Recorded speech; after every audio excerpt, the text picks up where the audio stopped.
चमकपुर गांव में गोपाल नाम का एक लड़का रहता था।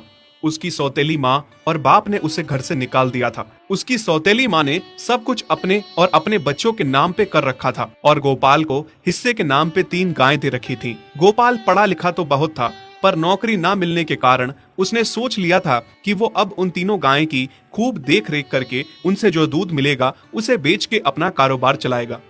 अब मैं बिल्कुल अकेला हो गया हूँ। गौ माता, तुम तीनों के अलावा मेरा अब कोई भी नहीं है। बस मेरा घर चलाने के लिए तुम तीनों को मेरी मदद करनी होगी। तीनों गायें बहुत ही हट्टी कट्टी और जवान थीं और रिश्ते में भी एक दूसरे की बहनें लगती थीं। चंपा, चमेली और मैना। मैना सबसे बड़ी और समझदार गाय थी। चंपा गर्भवती थी और चमेली को अभी अभी बच्चा हुआ था। वो दूध दे रही थी, जिसके दूध को बेच के गोपाल का थोड़ा बहुत घर चल रहा था। पर गोपाल को अब चंपा और मैना पे पूरा भरोसा था कि जब उनका बच्चा हो जाएगा तो वो खूब दूध देने लगेंगी और जिससे उसका कारोबार अच्छे से सेट हो जाएगा। देखा चमेली बहन, हमारे मालिक को कितनी उम्मीदें हैं हम तीनों से।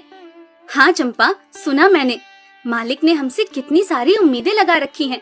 और उम्मीद रखे भी क्यों ना, कितना समय खर्च करते हैं मालिक हम पे और कितनी सेवा करते हैं हमारी, कितना खिलाते पिलाते हैं हमें। और फिर हम मालिक की उम्मीदों पे खरा ना उतरेंगी तो धिक्कार है हमारी जिंदगी पर। सही कह रही हो बहन तुम। चलो हम तो मालिक के लिए कुछ ना कुछ कर ही लेंगे। तुमने बच्चा दे दिया है, दूध भी दे रही हो, मैं भी गर्भवती हूँ। थोड़े दिनों में मैं भी बच्चे को जन्म दे दूंगी, फिर दूध भी देने लगूंगी। लेकिन इस मैना दीदी को देखो, हम दोनों से बड़ी हैं, एक बार भी बच्चा न दे पाई आज तक। क्या इसका फर्ज नहीं बनता मालिक के लिए कुछ? ये तो बड़ी हैं, हमसे ज्यादा इसको मालिक के लिए करना चाहिए था, लेकिन हम छोटी होकर इतना सोच रहे हैं। तुम दोनों ऐसा क्यों कह रही हो? क्या गलत कह रहे हैं हम? सही तो कह रहे हैं। कितने सालों से बांझ पड़ी हो तुम। ऐसा कैसे कह सकती हो तुम? बच्चा देना ना देना मेरे हाथ में थोड़े ना है। मैं भी तो माँ बनना चाहती हूँ ना। मैं भी चाहती हूँ कि दूध दूँ और मालिक को मेरे दूध से कुछ फायदा हो। अरे तुम क्या बच्चा दोगी जो इतने सालों से नहीं दे पाई? तुम ये ख्वाब लेना बंद करो कि तुम बच्चा दोगी और तुम्हारे दूध से मालिक को कोई फायदा होगा। दोनों छोटी बहनें बड़ी बहन मैना की बेबसी का मजाक उड़ाती हैं और उस पे हंसती हैं। इस बात से मैना बहुत दुखी होती है और रोती है कि उसी की बहनें उसको दिलासा देने की बजाय उसे ताने मार रही हैं, उसका मजाक उड़ा रही हैं। फिर एक दिन गोपाल का पड़ोसी उससे कहता है, अरे गोपाल, तुम्हारी 2 गायें तो ठीक है, एक गाय का क्या है?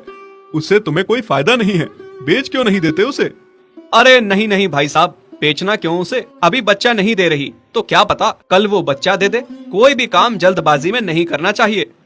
अरे नहीं गोपाल, मेरे कहने का ये मतलब था कि तुम्हें अपना कारोबार जल्द खड़ा करने की जरूरत है, क्योंकि तुम्हारे घर वालों ने तुम्हारे साथ जो कुछ भी किया वो बहुत गलत था। अब तुम्हें जो भी करना है अकेले ही करना है। आगे शादी भी तो करनी है तुम्हें, उसके लिए भी खूब पैसा कमाना पड़ेगा। जब तुम्हारी सारी गायें दूध देंगी तभी तो कारोबार अच्छा चलेगा ना। हाँ, बात तो तुम सही कह रहे हो भाई। मेरी मानो तो तुम अपनी गायों को क्रॉस करवा के देख लो, शायद उससे बच्चा हो जाए। हाँ, ये सुझाव तुमने सही दिया, मैं कल ही ऐसा कर लेता हूँ। सुना तुमने मैना बहन मालिक की बातों को? कितना परेशान है मालिक तुम्हारी वजह से, पर तुम्हें तो कोई बात कह ही नहीं सकते। झट से बुरा जो मान जाती हो तुम। मैना ये सब सुन के बहुत दुखी होती है, पर करती भी क्या, उसके हाथ में कुछ नहीं था। गोपाल ने मैना को क्रॉस करवा के भी देखा, पर उसका भी कोई फायदा नहीं हुआ। गोपाल, जो सुझाव मैंने तुम्हें दिया था, क्या वो तुमने आजमाया? हाँ भाई, वो भी करके देख लिया, पर उसका भी कोई असर ना हुआ। ये गाय किसी काम की नहीं है गोपाल, मेरी मानो तो इसे बेच दो। मैं सोच रहा हूँ एक बार फिर से क्रॉस करवा के देखता हूँ, शायद कोई बात बन जाए। देख लो, पर मुझे नहीं लगता। देखा, इन लोगों को भी पता चल गया तुम बच्चा नहीं दे सकती, तुम बांझ ही रहोगी। सही कह रही हो तुम दीदी, इतने जतन करने के बाद भी बच्चा नहीं हो रहा तो अब क्या होगा? गोपाल मैना को एक बार फिर से क्रॉस करवा लेता है।